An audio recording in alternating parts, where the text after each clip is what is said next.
Hi, my name is Bibek Adhikari. I am your English instructor. In today's class, we are going to solve the speaking portion of Unit 6, that is, giving advices. So, let's begin. Right, we are now going to start the speaking portion of Unit 6, that is, giving advices. So, in this section, we'll study about some dialogues and try to analyze the structures that are used while giving advices. Right, here is a short conversation that goes between Sujal and Sabdik. Sujal says, "Hi Sabdik, can you make my computer work?" And Sabdik replies, "I'm afraid I can't. You can get Robin to repair your computer." So Sabdik replies in this way using the structure I am afraid, I can't, and he then adds something, and what does he add? He says, you can get Robin, someone else, to repair your computer. I'm sure he is the expert. So this is giving advices, first being negative, saying that I can't help you, and finally letting the person know who can help him, right? It's like that. So it's not directly, giving advices.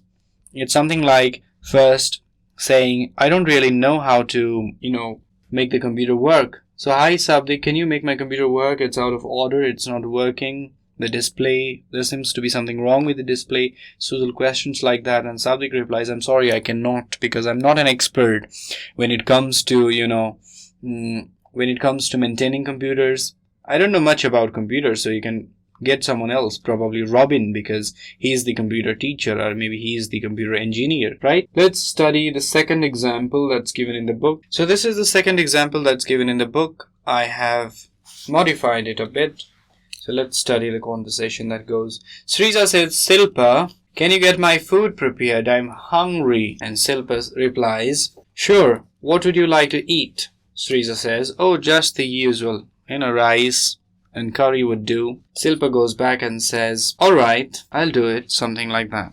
So that is how the conversation ends. So it's more like, making a polite conversation, saying, yes, I would do your work.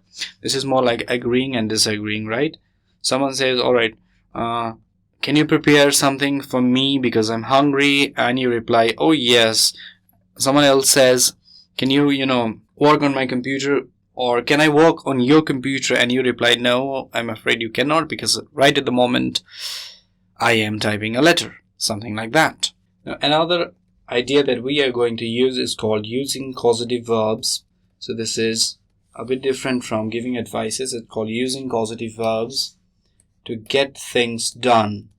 To get things done, right?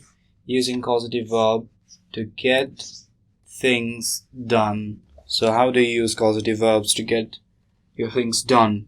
So let's start with the first one, number A. I need some photographs to fill up my registration form. I need some photographs to fill up my registration form.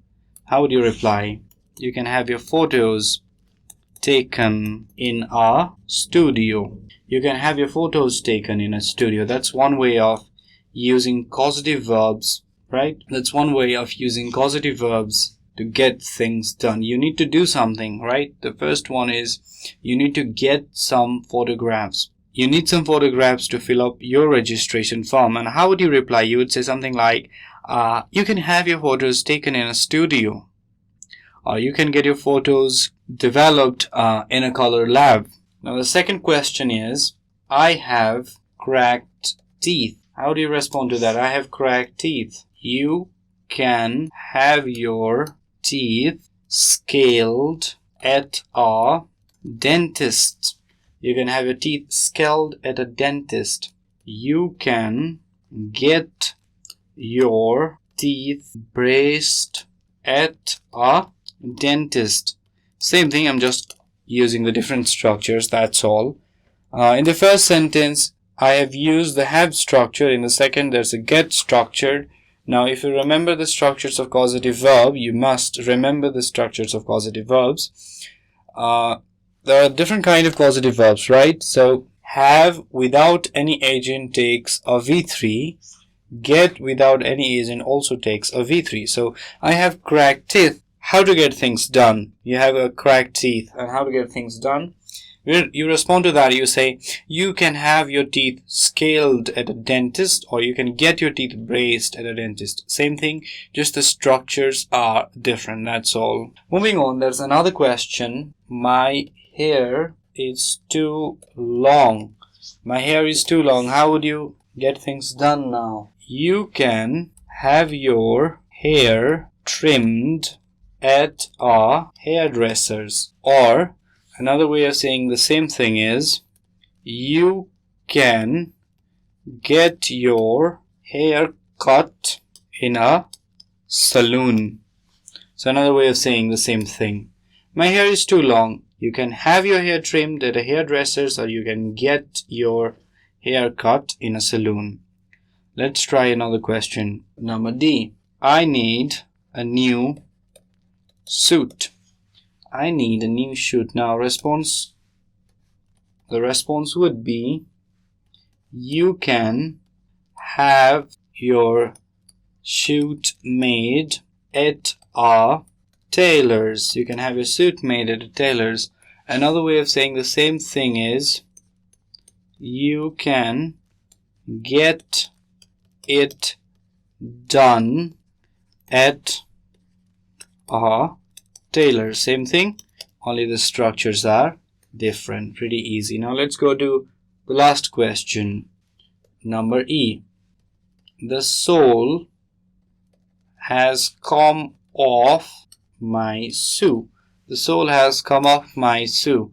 The first way of making a polite response to that is, you can have it repaired at a cobbler's. Another way of saying the same thing is, you can get it made at a shoemaker's. You can get it made at a shoemaker's.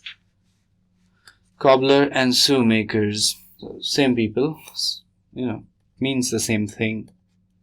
Right, now there are some questions for your homework. So this is the homework. All you need to do is you need to use some causative verbs and make some statements. This section is all about getting things done. And the question is, where can you have these things done? The first one is, your car washed. Where can you have your car washed? The second one is, your eyes checked. Where can you have your eye checked? And the final one is, your sink fixed. Where can you have your sink fixed? Right?